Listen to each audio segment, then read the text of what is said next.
Hi friends, మనకి వీడియోలో కనిపిస్తుంది అయితే బ్రహ్మంగారి ఆరాధన ఉత్సవాలకు సందర్భంగా బ్రహ్మంగారు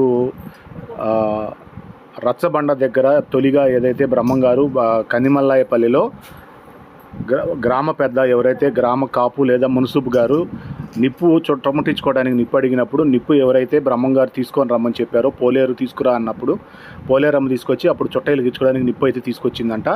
ఆ సందర్భంగా బ్రహ్మంగారు మామూలు వ్యక్తి కాదు, దైవాంశ సంభూతుడని గ్రామ ప్రజలంతా నమ్మారంట. అదే మొదటిసారి బ్రహ్మంగారు ఆ దైవాంశ సంభూతుడని చెప్పుకోవడానికి ఒక నిదర్శనంగా మిగిలింది. ఆమెకు సంబంధించిన పోలేరమ్మకు సంబంధించిన గుడి దగ్గరికే ఇప్పుడు మనం వచ్చాము. ఈ గుడి అంతకుముందు ఒక వేప చెట్టు కింద అయితే పోలేరమ్మను పూజిస్తూ ఉండేవాళ్ళు. ఇప్పుడు త్వరగా చాలా కాలం నుంచి అయితే గుడి నిర్మాణం జరుగుతూ ఉంది. ఇప్పుడు గుడి నిర్మాణం పూర్తయ్యి ఆమెకి పూజలన్నీ కూడా ప్రధానమైన గుడి, కొత్త గుడి ఏదైతే ఉందో కొత్త గుడి లోపలైతే పూజలు జరుగుతూ ఉన్నాయి. అలా అని వేప చెట్టు కింద కూడా కొంతమంది దీపారాజనలు అయితే చేస్తూ ఉన్నారు.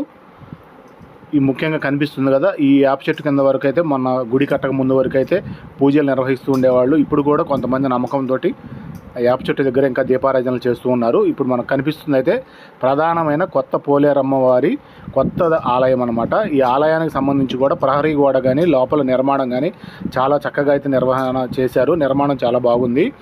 ఇప్పుడు ఆరాధన సందర్భంగా కొన్ని వేల మంది భక్తులైతే ఈ పోలేరమ్మ గుడి దగ్గర ప్రస్తుతం ఇప్పుడు కూడా వేల మంది భక్తులైతే ఉన్నారు. దర్శనానికి సంబంధించిన క్యూ లైన్ కూడా చాలా పెద్దదిగా ఉంది. దర్శనం క్యూ లైన్లోకి నేను వెళ్లకుండా పక్క నుంచి వీడియో ద్వారా చూపించే ప్రయత్నం అయితే చేస్తూ ఉన్నాను.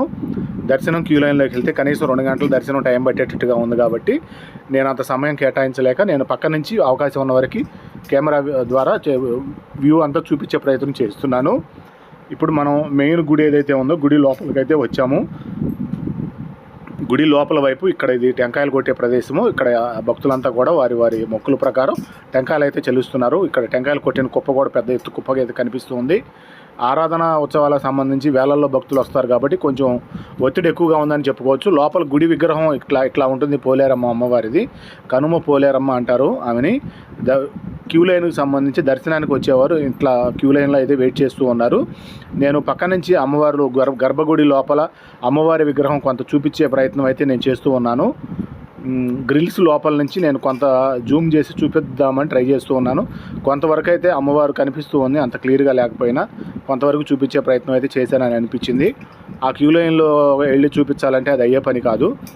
జనాలు అయితే చాలా ఒత్తిడిగా అయితే ఉంది కాబట్టి ఉన్నవరకు నేను చూపించే ప్రయత్నం అయితే చేశాను. పోలేరమ్మ దర్శనం అయితే కలిగింది.